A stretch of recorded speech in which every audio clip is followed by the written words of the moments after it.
Hello and welcome to No Win, No Fee, the show where all 12 of today's contestants are hoping to win £4,000, and I'm hoping they don't. And that's because I do not get paid for presenting the show. If one of these people takes the money, I go home with absolutely nothing. Zero. No win, no fee for me. And if you don't believe me, take a look at this. It's my contract. And read what it says. Remuneration. The presenter agrees that he shall receive no fee for providing the services.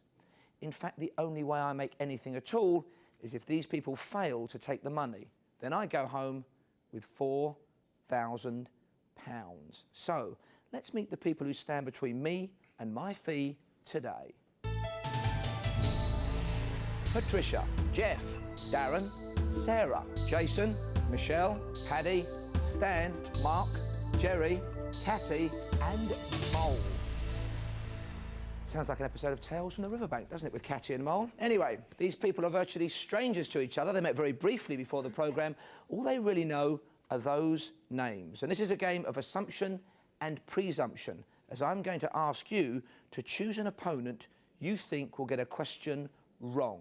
So it's all about sudden death and first impressions. There are 12 of you here now. In a few minutes, I'm happy to say there are only going to be 6 of you. And we start by randomly choosing just one of you. So who is coming up first to pick an opponent after they have chosen a question they think that person will get wrong? And it's going to be Darren. How good is he at reading first impressions? Let's find out. Darren, join me and choose your question.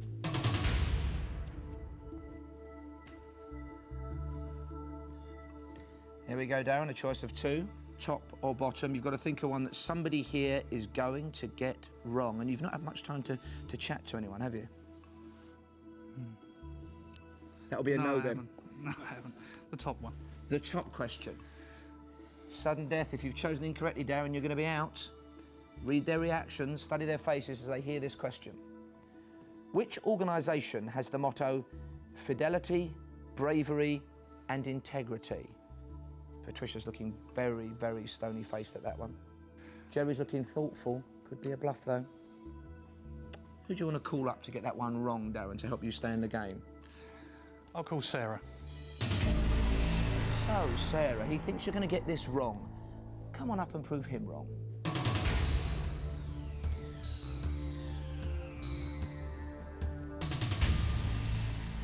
So why did you pick Sarah, Darren? She looked the least sure when you asked the question. She could know, though, and be bluffing you. It's all double bluff. OK, Sarah, here's your question. Take your time. Which organisation has the motto fidelity, bravery and integrity? Fidelity, bravery and integrity. I think she might know this one, Darren. I'm worried now, yeah. I think you're right to be worried. What would you do with £4,000, Sarah? I'd book a skydiving course in South Africa. She's courageous, ambitious, maybe knowledgeable. But unfortunately, I'm going to have to make a guess at this. And I shall say the Royal Navy. The Royal Navy. If the Royal Navy's motto is fidelity, bravery and integrity, you could well be going on that skydiving course. If you're wrong, you're out and Darren stays in. The answer is fidelity, bravery and integrity, the FBI. Oh. So, Sarah, I'm afraid you're wrong. Which means, Darren, you booked your place in the next round. Take your place. And Sarah, commiserations, but I'm happy to say you're out. Thank you. It's as quick and as brutal as that. One stays, one goes. 5 places left in the final round, but 10 anxious people looking at me. Who's up next? It's going to be Jason, who's smiling, but is he pleased or is he bluffing? Let's find out as I ask him to join me and choose his question.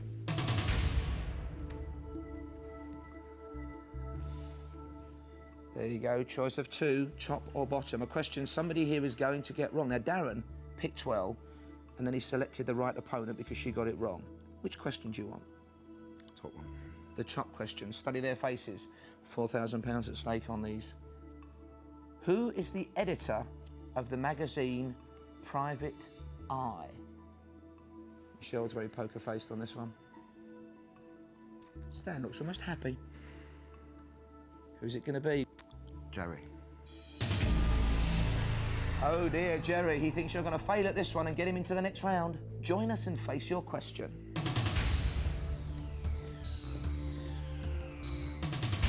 Still had a lot of people to choose from. Why Jerry? Flicker in her eyes. Maybe. You feeling all right, Jerry? I've got a choice of two. I'll ask you the question. Okay. Who is the editor of the magazine Private Eye? Choice of two. Who are you thinking of? What two? Is it Ian Hislop? I can take that as your answer if you Yeah. like. How are you feeling, Jason? 50-50. Say la vie.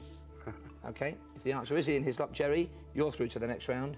If it's not, Jason stays in play. Here we go. The editor of the magazine Private Eye is,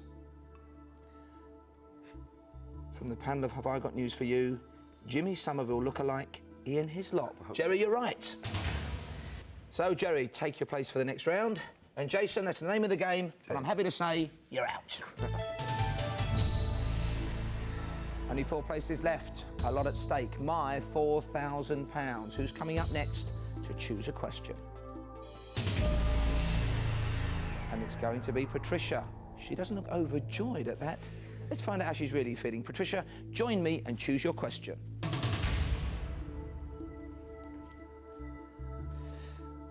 So, Patricia, you've seen how it works. Would you rather be picking one of these two questions or answering one? Picking.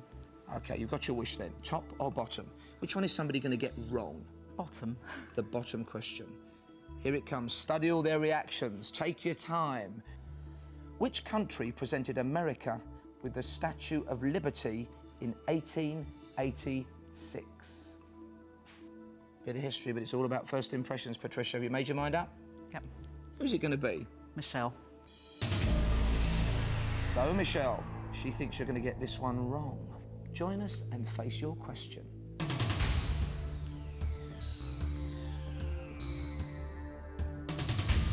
What makes you think Michelle is vulnerable? It was quite a difficult question, and her face didn't give anything away, but just think she might get it wrong. If you get this right, we lose Patricia. If you get it wrong, you're going home early. Take your time. Which country presented America with the Statue of Liberty in 1886? Still confident you made the right choice? Not 100%, but I'm going. No. I see a flicker in her eyes now that says she knows this. She might be bluffing. I think it might be our country, Great Britain. That's what you're going with? Yeah. If Great Britain is right, Michelle goes through. If she's wrong, Patricia, you're still in the game. In 1886, America was given the Statue of Liberty by France. Michelle, you are wrong. Which means, Patricia, take your place, you're still in the game. And Michelle, once again, the French have let us down. And I'm happy to say, you're out. Thank you. Halfway there, only 3 places left. 6 people still in play in the first round. Who's going forward to have a crack at my £4,000? And it's going to be Paddy. He's smiling, he looks confident. Join me, Paddy, and choose your question.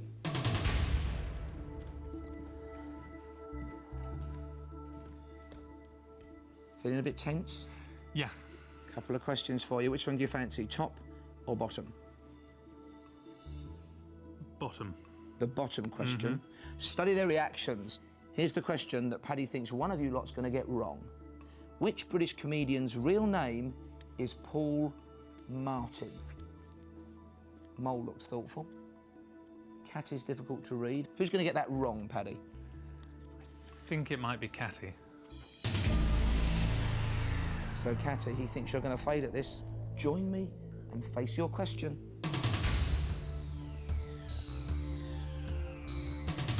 Only female contestant left and you chose her, Paddy. Why? Thought she might be hiding something. OK, she could be hiding her confidence, of course. Yeah, she could. Catty, here's your question. Which British comedian's real name is Paul Martin? Of course, you could guess the right answer. Wouldn't it be terrible to go out on a guess? I'm going to go for Paul Merton. Paul Merton. Yes. Does sound a lot like Paul Martin, doesn't it? It does, yeah. If Paul Merton is the right answer, Catty's going through. But if you're wrong, Paddy takes the place in the next round. The answer is Paul Merton. Catty, you're right.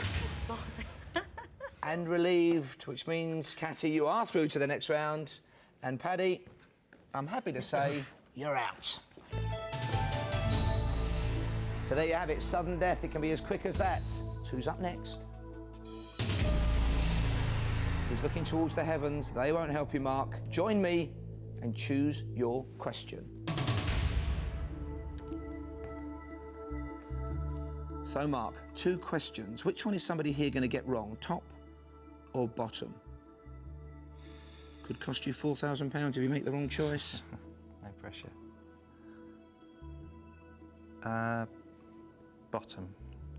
The bottom question. Study their faces. Who wrote the ballet, The Nutcracker Suite? Who's bluffing? Who's vulnerable? Stan, I think.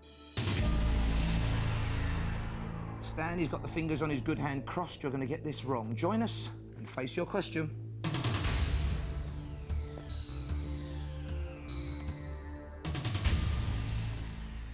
So you don't think he looks like a ballet fan, then? Well, it's difficult to tell, but I don't know. He was grinning. The other two were poker-faced. Mind you, he's been smiling throughout, and he might be smiling after this. Stan, you've got to get this right to stay in the game. Who wrote the ballet, The Nutcracker Suite? I would say it was Tchaikovsky. Didn't hesitate, did he? The Nutcracker Suite was written by Tchaikovsky. Stan, you're right. Which means, Stan, take your place. You're still in the game. And Mark, commiserations, but I'm happy to say you're out.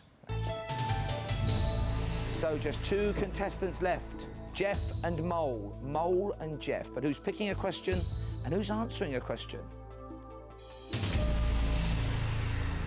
And it's going to be Mole. Mole, join me and choose the final question in this round. Well, would you rather be choosing a question at this stage or answering the final question? I think I'd rather be asking it. Top or bottom, then? Now, you haven't got a choice of opponents, but at least you've had time to study him a bit. So are you thinking about what area he may be most ignorant about? What's it going to be, top or bottom? Top. The top question. After I ask this, Jeff, we're going to give you time to stay there, so you get exactly the same amount of thinking time as earlier contestants. And then you'll join us and face your question. Here it comes. Which one of the Beatles wrote the song Something? He's very hard to read, isn't he? Would you have known the answer to this? No, that's why I asked it. Of course, it's not about what you know, is it, Mole? It's about what you think other people know. Jeff's had a think. Jeff, join us now and face your question.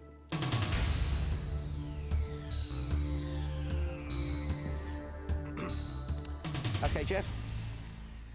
Think as long as you like, and then give me an answer. Which one of the Beatles wrote the song Something? This is difficult because a single, you know, like usually it was Lennon and McCartney or George on his own. Don't fancy Ringo. I'm going to say George Harrison. George Harrison? Yeah. OK. Mole, if he's right, you're out of the game. But if he's wrong, and it was a field of 4, he knew all the names, if he's wrong, you're in. Well, it was covered by artists as diverse as Frank Sinatra and Shirley Bassey. But Something was in fact written by George Harrison. Jeff, you are right. So, Jeff, you get the final place in the last round. And Mole, on the whole, I'm happy to say you're out. And well done to all 6 of you for getting this far. Now, you're here because you managed to eliminate your opponents, either because you're a good judge of character, you're clever, or maybe you've just been lucky. But let's hope you've been paying attention to everyone else's strengths and weaknesses, because now it's time for you to go head-to-head with each other. and, of course, with me. If none of you win, I put £4,000 in my pocket. Otherwise, I get nothing from this show. And as I don't get paid, I hope it's no win, no fee for you lot, as we all take one step closer to that money. And in round 2, things are decidedly trickier. Judgment of character is now crucial because you've got to choose an opponent before hearing the question. I then read that question, and to stay in the game, you tell me if you think your opponent is going to get it right or wrong. As always, we start by randomly choosing one of you. So, who's a good judge of character? Who's going to be up first to pick an opponent? And it's going to be Patricia. Of course, I'm hoping, Patricia, you're a bad judge of character. Join me as we find out.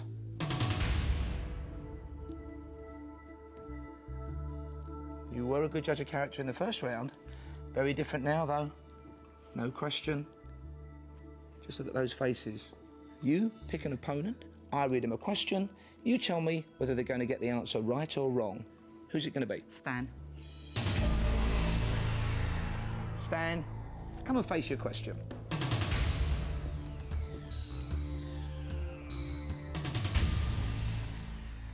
What is it about Stan that speaks to you? What do you think his strengths or weaknesses might be? I think he knows a lot, actually. Really? Yes. OK. Stan, as ever, you've got to get the answer to this one right to stay in the game. Before you answer, Patricia, you've got to predict the outcome. Is it going to be right or wrong? Here's your question. Which part of the body can suffer from an astigmatism? He's going to get it right. No hesitation? No. Putting a lot of faith in him. Yep. Of course, I want you to say that, because if you say he's going to get it right and he gets it wrong, he's out, because he must be right to stay in, and you're out as well, and I lose 2 of you. Still think he's going to get it right? Yes. Don't let me influence you. No. Good judge of character last time. I wonder if she is now, Stan. Here's the question. Which part of the body can suffer from an astigmatism? I'm going to say it's the ribs. The ribs. Yes. If it's the ribs, Stan and Patricia, you are both still in the game. If it's not the ribs, you are both out. The part of the body that can suffer from an astigmatism is the eye. Stan, you are wrong. Which means, as you gave me the wrong answer, Stan, sit down, you're out. And as Patricia was wrong to predict he was going to get it right, Patricia, sit down, you're out as well. That's what I like. Nice and difficult. It's about reading first impressions. It's about spur-of-the-moment decisions. And it's about £4,000. Who's going to pick an opponent next? And it's going to be Darren. He's fixing me with a baleful glare. Join me and choose your opponent.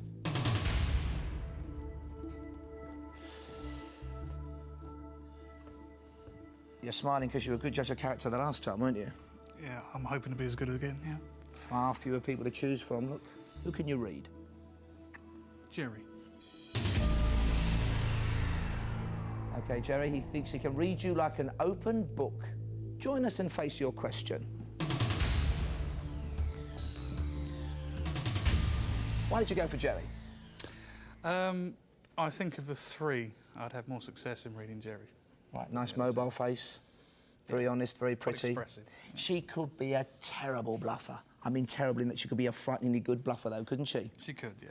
We're going to find out. Jerry, as ever, you must get this right to stay in the game. Before you answer, he's got to predict whether you're going to get it right or wrong. Who sang the theme song to the Bond film Live and Let Die? Still happy with that choice? Yes.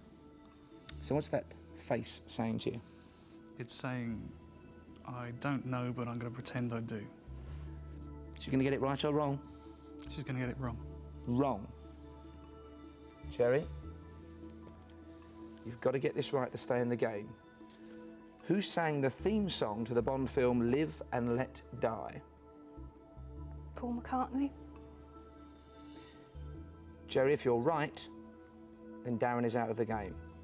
Guns N' Roses had a hit with it, but the person who sang it with his band Wings was Paul McCartney. Jerry, you're right.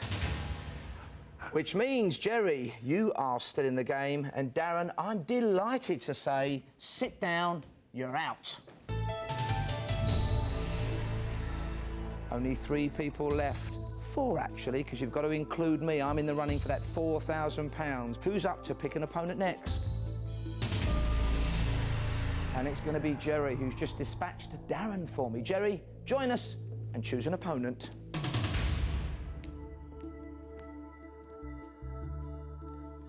It's very difficult. Never mind about that. I think you're a bluffing little minx. Poor Darren was sure you wouldn't know that. What an actress. Done well on your questions so far. First time to choose somebody. Who's it going to be? I'm going to go with Catty. The lesser of 2 evils, possibly. Catty, join me and face your question.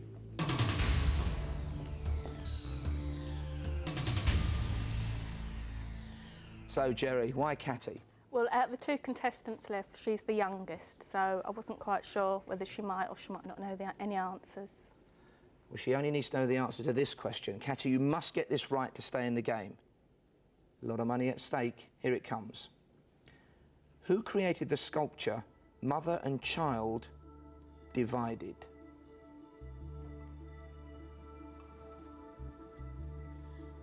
What's going through your mind now? I don't think she knows it. I think she'll get it wrong. If she gets it right, and you said she's going to get it wrong, you're out. I think she's going to get this right. Don't tell me why, I think she knows this, but then you see, if you say she's going to get it right and she gets it wrong, she's out because she's wrong, and you're out because you predicted incorrectly, so don't let me influence you, I want that money. What do you reckon? She could know it. I think she's going to get it right. You think she's going to get it right? Yeah. I've changed my mind. I think she's going to get it right. You haven't let me influence you, have you, No. Jerry? You think she's going to get it right? Yeah. Catty, you do need to get this right to stay in the game. And if you are right, that's fine, he said through gritted teeth, because you're both still in the game. But if you're wrong, you are both out. So, Catty, who created the sculpture Mother and Child Divided? I'll go for Henry Moore. If Henry Moore's the right answer, that's fine, you're both still in the game. But if it's not, you are both out. The answer is Damien Hirst. Catty, you are wrong. Which means, I say with no little joy to both of you, sit down, you're both out.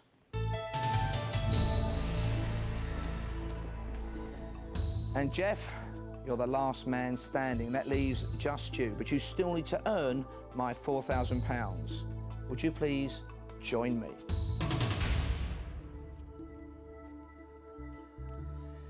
Now, you've done very well to get this far. You've confused your opponents or you've sussed them out. You're the only one left standing between me and my pay packet. But I can't let you win that easily. You've got to have an opponent to go head-to-head with. Those are the rules. And it can't be me, because who's going to trust me? Because a win for you means no fee for me and vice versa. So I want you to pick one of the players sitting down to bring back to play against you for the money. You've had quite a good chance to weigh them up. You've seen them all in action. You've seen their reactions and you've seen their range of general knowledge. Do pick carefully though. Get it wrong and they could take the money from you. And more importantly, from me. You wouldn't want that, would you? Of course not. So who's it going to be, Jeff? I'm going to choose Darren. So, Darren, he's thrown you another chance. Join us and face your question.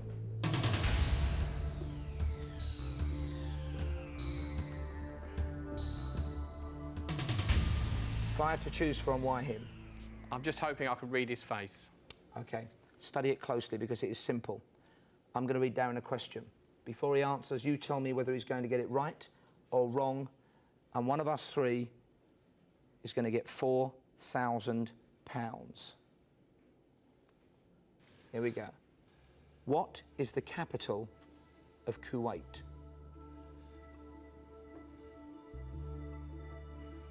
Now, Darren knows he has to get this right to have a chance at the money.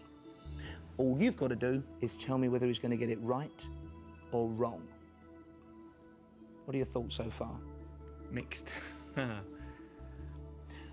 Would you know this? Yes. Of course, it's not about what you know. No, I know. It's about what you think he doesn't know or does know. I'm going to say he's going to get it wrong. You think he's going to get it wrong? If you say that and he gets it right, he gets £4,000. Yeah. If he is wrong, you get the money. Yeah. Either way, I'm going home with nothing. Don't want to change your mind? Sorry about that, Paul. Okay, don't let me influence you. Darren, he thinks you're going to get this wrong. If you get it right, you've got £4,000. What is the capital of Kuwait? Kuwait City.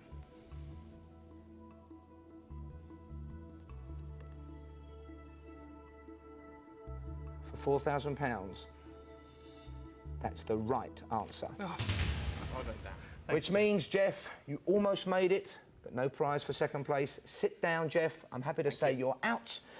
And Darren has just won £4,000. He's beaming, he's happy, and I'm going home with absolutely nothing. A win for him, no fee for me. Thanks for watching. Join us again the next time, and we'll be here seeing who's going to get the cash. Well done. Thanks very much.